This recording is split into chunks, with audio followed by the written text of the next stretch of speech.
What do you see when you look at me? An old dinosaur that's obsolete, or 8 cylinders and symphony? I got no power windows and no GPS, no power steering, and miles to empty is your best guess. My rear main seal has sprung a leak, and these manual brakes have begun to squeak. I rolled off the line in a more civilized scene before the march of time and technology began to blur the bond between man and machine. I'm from the days of the wooden dash roadster, and before oxygen sensors and catalytic converters. None of us were exactly the same. We were not stamped out of molds or built in mass. We were built strong of steel, wood, rubber, and glass. We were made sturdy and heavy, built to last, back in the days of inexpensive gas. If you want a ride that is quite unique, with fins and chrome fenders, shiny and sleek, I've got 1,000,000 miles left to go, thousands of places that we could be. But I'm not for you if you don't see that I'm more than just an old car or an old hoopty. I'm a tail-fin road locomotive. I'm a 4-door dynamo. I'm a piece of history. I was in D.C. in '63. Heard the hooves on cobblestones when the nation said goodbye to John F. Kennedy. In '61, I got parked on Yesler, watched them build the Great Space Needle. My radio played Elvis, Everly Brothers, and the first broadcast of the Beatles. I was on the Cape in '69, heard Armstrong from 1,000,000 miles away say his famous line. I saved 3 lives in '65 when a young girl was just learning to drive, ran a stop sign in the rain. Smashed my door and bent my frame, but I wouldn't think twice to do it again. And like a World War II veteran, every day there were fewer of me and my brethren. Someday soon we'll all be gone, fabled echoes of the Beach Boys song.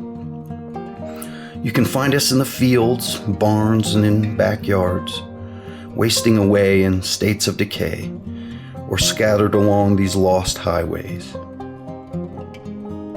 The Lost Highway Rocketeers are devoted to finding and bringing these important cars back to life and getting them into the hands of those who appreciate the things that came before, those who wish to hold on to a better time and place. Maybe it's a piece of childhood, maybe it's a memory of a parent or a grandparent, or maybe it's that unexplainable pull of the imagination back to a time when a car meant more than just a mode of transportation. It was a ticket to freedom and exploration.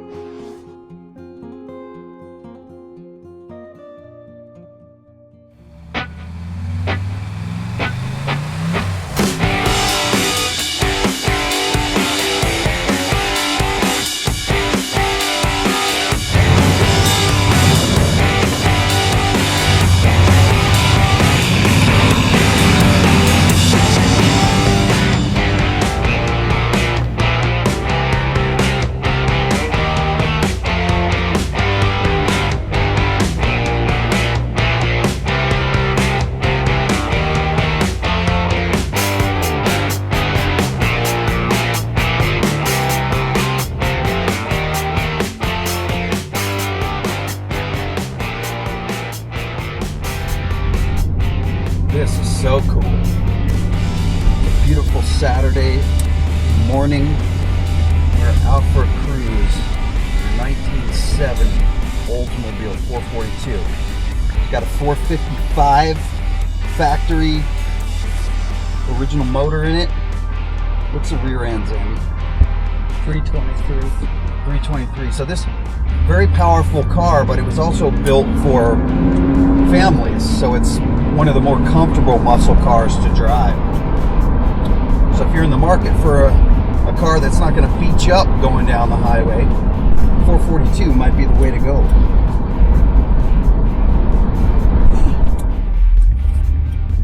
Ready? Oh yeah! Woo! Damn! It's widely agreed that the muscle car era began in 1964 with the introduction of the Pontiac GTO. Sure, we had fast, powerful cars built in the 1950s, But these cars weren't mass produced, and they weren't priced at a point where your everyday Joe could afford one. But in 1964, Pontiac introduced a performance vehicle that was priced where everybody could afford it. Now, Oldsmobile's first supercar began as an options package for its A-body intermediate, the F-85. Introduced as a 442 in mid-year in 1964, 442 stood for a 4-barrel carburetor, 4-speed on the floor with dual exhaust. This car quickly became one of the most revered monikers of the 1960s and continued into the 1970s, ending up as one of the longest-running nameplates in Detroit's supercar era. Now, Olds wanted to build a street machine, not a hot rod. Balance instead of raw power was their priority. In 1964, the power came from a 310 horsepower version of their new 330 V8 Rocket. A good performer, but not off the charts power-wise by anyone's standards. It went 0 to 60 in about 7.5 seconds and ran a quarter in about 15.6. While the increased power would come soon enough, the real key to Oldsmobile's success was its chassis. All of the parts were heavy-duty, including a hefty anti-sway bar up front and an anti-sway bar in the rear.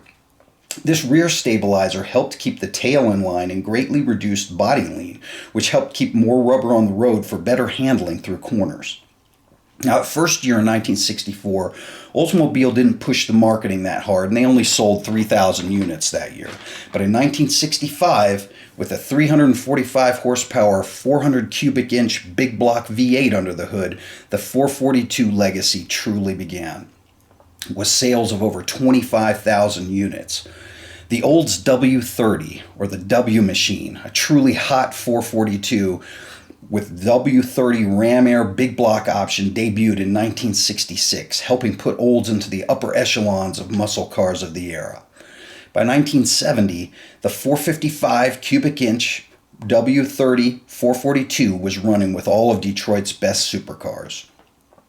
Now, by 1965, the 442 was powered by a 400 cubic inch V8 at 345 horsepower. The triple carbureted L69 option bumped the output up to 360 horsepower, enough to cover a quarter mile in less than 15 seconds. The W3 option group could have also been ordered with the L69 option in 1966.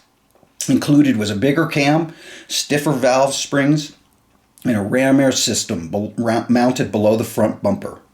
When the L69 option was dropped by GM in 1967, the W30 option had a single 4-barrel carburetor with a 400 under the hood. The ram air inlets were moved up between the headlights. In 68 and 69, the large ram air ducts were moved back below the bumper. All of the ram air ductwork was done away with in 1970 when the W25 fresh air hood was made part of the W30 package. This tough-looking fiberglass hood incorporated 2 large scoops at its leading edge to feed cooler, more dense air into the new 455 big block V8. In its base form, the 1970 442 was rated at 365 horsepower. Adding the W30 option increased that horsepower to 370. With a little tweaking, these things would run 13s or under in the quarter. Now, in 1972, the small block V8 was part of the 442 package. The big 455 remained just for this last year. They brought it back in 74 and 75 in the Hearst Olds, but these didn't compare to their forerunners. And by 1980, Olds tried to play off their once proud muscle car legacy, labeling its last 442 with a W30 decal, but the gearheads just weren't fooled.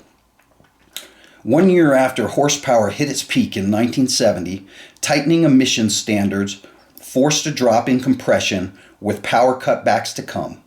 Pure performance engines like Chrysler's 426 Hemi, Chevy's LS6 454, Ford's 429 Cobra Jet were dead by 1972. That same year, Detroit began using net horsepower ratings. Low lead fuels made the scene along with low compression in 1971, catalytic converters in 1975.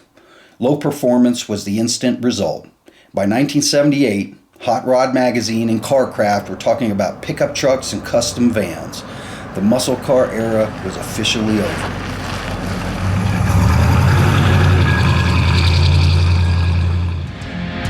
And now it's time for Andy's Brain Dump. Hello and welcome to the classroom section of episode 1 of the Lost Highway Rocketeers. Earlier today we took a ride in a beautiful 1970 Oldsmobile 442 that had a 455 cubic inch engine in it. Tonight we want to have Andy walk us through some of the technical side, because I've got to go from here to go out and look at a 1966 Oldsmobile 442 for a potential client, and I want to know some of the things to look for when I'm out there looking at this old car.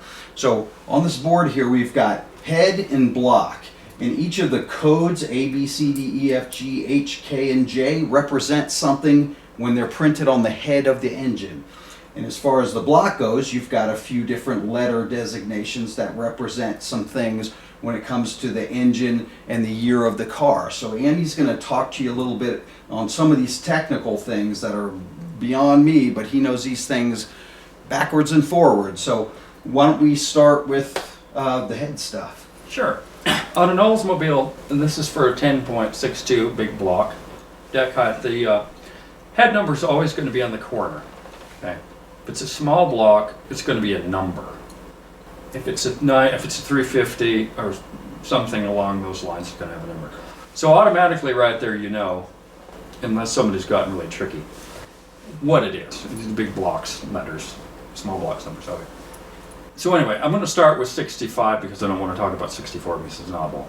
Anyway, 65 442s are always going to have a 400 with B heads. 66 going to have a 400 B head with an E block. E block could be 66 or 7. 67 E block had a C head. 68 and 69 400 had a G block, which incidentally this letter is between the timing cover and the oil filler tube. Okay. 7455 non-W30 will have an E head and will generally have an F block, although 455 blocks can have several different. They're not rare enough to make the distinction. If it has an L, it's probably out of a camper. The 455 Hearst 68.9, unless it's air conditioning, had a D head with an F block theoretically. 71 and 2 455 442s had a G head, probably an F block. 71 W30 had an H head, which was specific to it, but it was only W30. 70 W30 had an F head, which is specific only to it, with an F block. Okay. Later on in the 70s, there's a few K heads. They're rare. They're usually in irrigation equipment. They're the big valve, like the earlier heads, but they're extremely rare. After about 1973, you got a J head, which is basically junk. It's got a small exhaust port, which cannot be rectified. J heads are always going to end up on F-type blocks or camper. To make a distinction between an E and a G block, because they're both 400 cubic inches, this has the stroke from the 455. It's got its own small bore.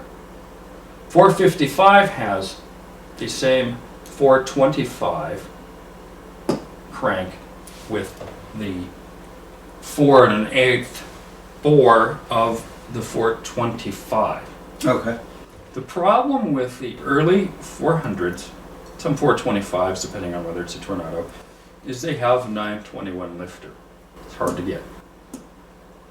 Earlier 45 degree 425s are always going to have the smaller lifter. It's got a different cam angle. Okay. 455s always have the 821 smaller lifter. So if a guy was to build an engine, you take crank and rods, and of course you buy pistons, and you put that in a 455 engine and you end up with a 425 with a smaller lifter.